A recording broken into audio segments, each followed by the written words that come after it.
Things seem to be getting trickier and trickier when it comes to Morgan Gibbs-White's move to Tottenham Hotspur.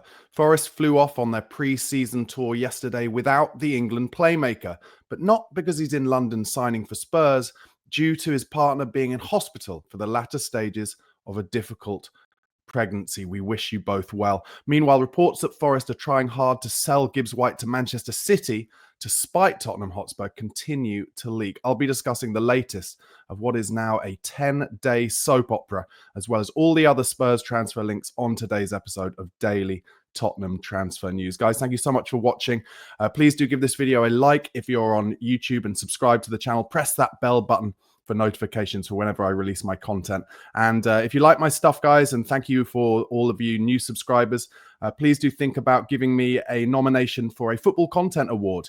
There's a link in the description box below of how to do that. But let's get started. And the reports coming out yesterday that Nottingham Forest bosses have shut down all lines of communication with Tottenham Hotspur over the Morgan Gibbs-White issue. That is according to Sky Sports. Now, a lot of you, I get a lot of pelters when I talk about reports from Sky Sports. A lot of you really don't trust them, but I still think they're one of the most reputable broadcasters, and they do get their sources from multiple places. So on that front, you've got to believe it. Mad Marinakis refusing to speak to Daniel Levy now. I just wonder whether, in reality, if Tottenham genuinely feel like they've done everything above board and they heard about the release clause and then they put their money in for the release clause, what is stopping them from complaining to the Premier League, other than the fact that they think that would probably elongate this entire situation even further? It's very difficult to see where this is going to go next. But what we do know from reports from the Don himself, Fabrizio Romano, is that the focus at Spurs right now is not on moving to other transfer targets yet. Their focus remains, according to Romano, on closing the deal for Morgan Gibbs-White with Nottingham Forest. Now, depending on how conspiratorial you are, there are a lot of people digging up dirt on social media and looking into Morgan Gibbs-White's Instagram page as to who he's been following recently. And there was one report that he was following a London-based removals firm, and another report that suggested Morgan Gibbs-White had started following a lot of local beauty salons in London. So put two and two together and make probably 7 or 8 on those basis, or on that basis. But I don't think it's over yet. But like I said at the top, it is getting more and more difficult. Morgan Gibbs-White, as I mentioned, he didn't travel with Forest to Portugal on their pre-season tour yesterday. But as Tom Colomos first reported, it was due to the personal matter of his partner going through a difficult pregnancy. She posted, I think, the night before on her Instagram that she was in hospital and that it had been a difficult pregnancy. So as I said, all our love goes to them, and hopefully everything turns out perfectly. But again, as if this kind of transfer merry-go-round, this saga, this soap opera couldn't get any stranger, the fact that Morgan Gibbs-White is the only Forest player not to have gone on that pre-season tour will always just open up lots of questions. Where do you think this is going to go next? How do you think this is going to end? The one thing that I cannot foresee happening is Morgan Gibbs-White doing a, Pierre Van Hooijdonk, throwing his toys out of the pram, refusing to play for Nottingham Forest. I think he's just too professional for that. I think he knows that he desperately wants to get back into the England reckoning. And realistically, that is not something that is likely to happen. But also, is there a chance that this Manchester City link will come to fruition? Everything that I read and see from Nottingham Forest fans and Nottingham Forest creators suggests that Forest are absolutely desperate to sell Gibbs-White now that he's only got 2 years left on his deal and is refusing to sign a new one.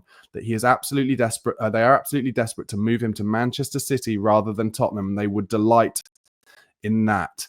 One of the reasons that I'm kind of pushing back against that is that I just don't think Gibbs-White is guaranteed to be one of the first names on the team sheet for Manchester City.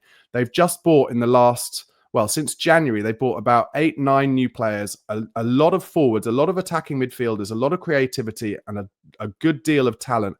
Whereas Gibbs-White will look at what Thomas Frank is trying to do at Spurs and see that there is a big hole in that number 10 position, particularly when James Maddison is injured, as he is at the moment, and Decky Kulusevski is injured for a while as well. and he can really stamp his authority on Tottenham as a club. Whereas at Manchester City, he'd just become another cog in the wheel. Now, playing devil's advocate to that, of course, at Manchester City, he could no doubt earn a great deal more in wages. So it'll be interesting to see. I think, you've got to be realistic and think that if Forest know that he's not going to sign a new contract, and as we mentioned, he's in his last 2 years, then realistically, this window is when they're going to get the most amount of money for him. They won't get £60 million for him next January. They certainly won't get £60 million for him next summer. So although Marinakis and Nottingham Forest fans are all fighting very hard to suggest that Morgan Gibbs-White is going to stay at the club, you have to think that as the window goes on, and we've got probably a month and 10 days or so left of the window, as it goes on, they're going to have to think about letting him go. And it'll be interesting to see what happens. I still think he will end up as a Tottenham Hotspur player, but once again, I don't think it's going to be as quick as we'd hoped it was. And you know what I can really foresee happening? And let me know if you agree with me on this. I can see the Tottenham fan base, that corner of the Tottenham fan base who always like to jump on Daniel Levy and blame him for everything. I can see them coming back into the fray and saying that this is somehow Daniel Levy's fault, that he won't offer enough money on top of the release clause to get this deal done, and that it will be his issue with wanting this to last as long as possible to make it happen at the end of the window, as he's been, reported to have done in previous transfer windows. And I think that will then start adding the pressure on Tottenham to get this deal done. I could be wrong, but it was, what was it, a kind of probably 12 or 24-hour moment where everyone was like, has Daniel Levy changed? Have Tottenham Hotspur got this massive investment? How come we're trying to buy Kudus and Morgan Gibbs-White in one 24-hour period for 115 million pounds? Sorry. But as this Morgan Gibbs-White saga goes on, I can see the turning on Daniel Levy and the blame coming his way, because in reality, at this stage, as we head into the Luton friendly next Saturday and then off to Asia for the Arsenal and Newcastle games, we've only got one senior player in through the door before that pre-season tour. And we know that Thomas Frank would want all of his signings to be done before that so he can really drill them. And unless something changes very quickly, and as Fabrizio Romano said, Tottenham's still concentrating on trying to get that Gibbs-White deal done. Unless that changes very quickly and we get another couple of players in, then I think, like I said, I think the fan base will turn. Could Alejandro Garnacho be a player that Tottenham are now looking at as they pivot potentially their transfer dealings? His suitors believe that he could be available this summer now for as little as £40 million, which for a young, exciting Argentinian international who has already scored goals in the Premier League and made assists and proved himself as a very exciting player in a very much a basket case of a Manchester United team and squad. That is a very cheap potential signing. Tottenham are interested alongside Aston Villa and Chelsea, with the player definitely preferring to stay in the Premier League. Do you think potentially that Garnacho is a deal that could be done as well as Gibbs-White, or do you think Tottenham are maybe pivoting now that this deal is taking so long? For me, I think it's an issue dependent on what happens with Son Heung-min this summer and what happens with Richarlison. If Richarlison and or Sonny leave, then I think we could look for Garnacho and another wide signing to come in. I think we saw at the weekend in that game against Reading that Brennan Johnson, once again, for instance, a little bit not involved in the game, a little bit too high and wide and never really willing to get on the ball. And I think when Kudus came on at halftime, we saw what can happen if you've got a player who's able to and willing to come deep and run at the defense from deep and move into the kind of number 10 position from out wide as well. So I can see why we might potentially be looking for more wide forwards. Let's just go through some Garnacho stats from last season, because he gets a bad rep, I think, maybe mainly due to his personality and the fact that he's shown his upset at not starting for Manchester United more. But with some of these stats, you can probably see why. He made 36 appearances last season, 13 as substitute. So very willing, very able, always fit. He scored 6 goals and had 2 assists, 84 shots, 30 on target across the season. He featured 3 times in the League Cup, scoring 3 goals and providing 3 assists. So really good stats there, and took part in 15 Europa League games, scoring once and supplying 4 assists. 3 FA Cup matches, 1 assist. So in all comps, double figures in both goals and assists. 11 goals, 10 assists during the campaign. For a young player, what is he, 21 years old, 22 at a push? Very impressive stats. Whenever he gets on the ball for Man United, when I've watched, I've always been impressed with him.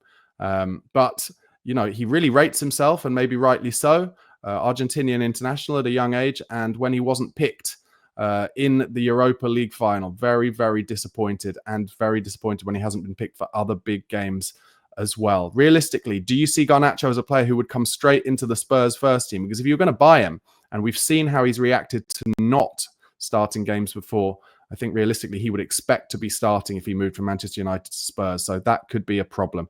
Let me know what you think in the comments. Centre-back still being reported as a position that Tottenham are looking at in the transfer market, which again makes me feel a little nervous that Christian Romero might be pushing hard to try and get a move, potentially to Real Madrid later in the window. Matt Law reporting yesterday, Spurs retain interest in Mark Gay from Crystal Palace and have made checks, as I mentioned yesterday, on Ilya Zabani from Bournemouth. Liverpool are the favourites, though, to sign Gay, and Paris Saint-Germain are at the front of the queue for Zabani. Not clear whether interest in Gay and Zabani relates to uncertainty about Christian Romero's immediate and long-term future with the club.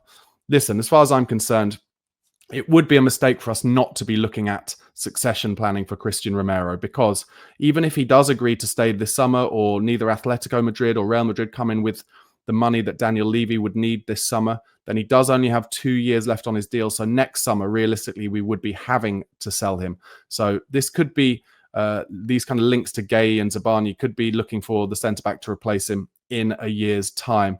Just some stats on Zabani. 22 years old, Ukrainian centre-half, obviously, plays at Bournemouth.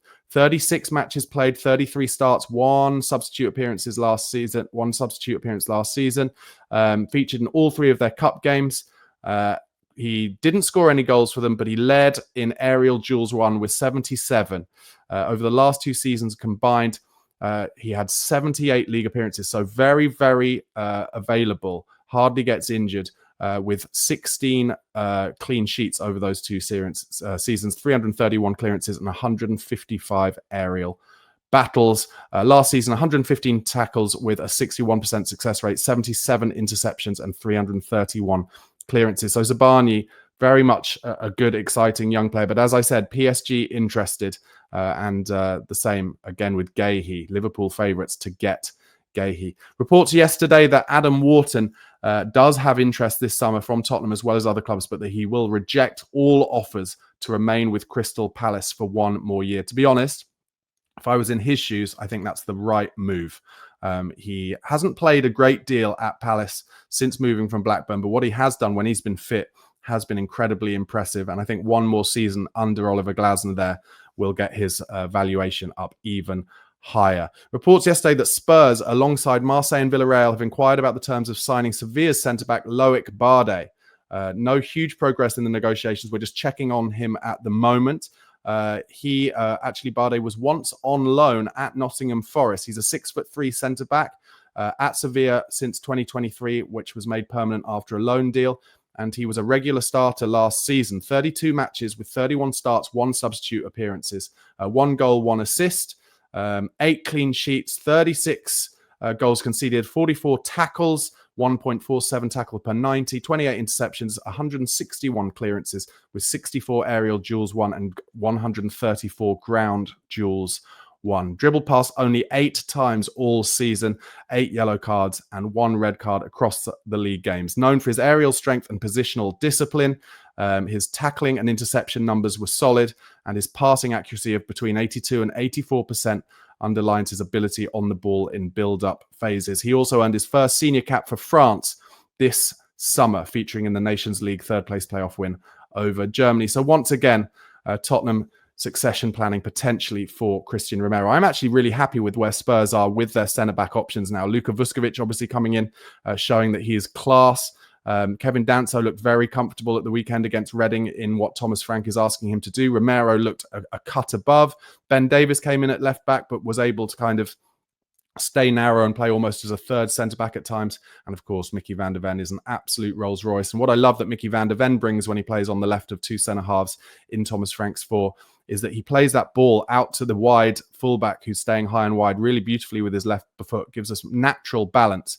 But also, if he's going to be pressed this season in the Premier League and they block off that pass out to the wide one, he's very happy to then take it inside and drive forward and add some more kind of midfield options with the ball at his feet. Came out yesterday that a player on Tottenham's list, Xavi Simons, is of course, as ever, wanted by Chelsea as well. They have proceeded with talks this week. They're looking to buy yet another forward, deal possible for just under 70 million euros. Arsenal apparently also keen on Simons. Chelsea are the first to make club-to-club contact. However, the Simons situation hasn't changed according to some Spurs reports. Tottenham do remain keen, but would ideally like to deal with what happens with Sonny first. Speaking of which, Matt Law said yesterday that Son Heung-min left teammates and staff under the impression he was ready to leave Spurs at the end of last season, having won the Europa League, although there have been suggestions since that he's now happy to stay at least until January. He will, of course, travel on that tour to Asia, as otherwise Spurs would face a huge reduction in revenue gained from the match in Asia, sponsorship-wise, if Sonny didn't feature. More reports yesterday that Tottenham are working on a potential bid for Bayern Munich midfielder João Paulinho. Some suggest we're trying to get him for as little as £20 million, and Tottenham feel he'd be a good fit for what Thomas Frank is trying to do. Bayern Munich want £30 million for him, but Spurs think they can get him for cheaper, possibly again trying to look to make the most of the money that Bayern Munich owe Spurs for the Harry Kane deal, having already done that with the Matthias Tell deal. If the deal were to happen, Paulinho would want a contract of at least 3 years. And then the final bit of news, just police investigating some incidents that happened at the Reading friendly at the weekend. There were some objects thrown from Spurs fans and from Reading fans, and some threats and a little bit of fighting, and the police are investigating it. All right, guys, let's hope on this Tuesday for a little bit more news on this Morgan Gibbs-White deal. I just think Daniel Levy, Vinay, just pick up the phone, make it happen. Make it happen for Thomas Frank. Don't leave it hanging. And maybe we are getting to the point, for the first time in my mind anyway, where if Mad Marinakis is going to make it so difficult that it's going to last till the very last day of the transfer window, and Tottenham don't feel that they have a leg to stand on contractually in terms of having actually triggered this release clause that was in his contract, then maybe it is time to move on and put that £60 million somewhere else. But I, for one, would love to see Morgan Gibbs-White as a Tottenham Hotspur player as soon as possible. Let me know what you think in the comments, guys. Thank you so much for watching. Do give this video a like on YouTube if you haven't already. Press that subscribe button for daily Tottenham Hotspur transfer news and all the other news and views from White Hart Lane. And you can listen on the podcast platforms as well. Go to Apple Podcasts or Spotify, type in the Spurred On podcast, give me a subscribe, a follow, and a rating there. Cheers, guys. Come on, you Spurs.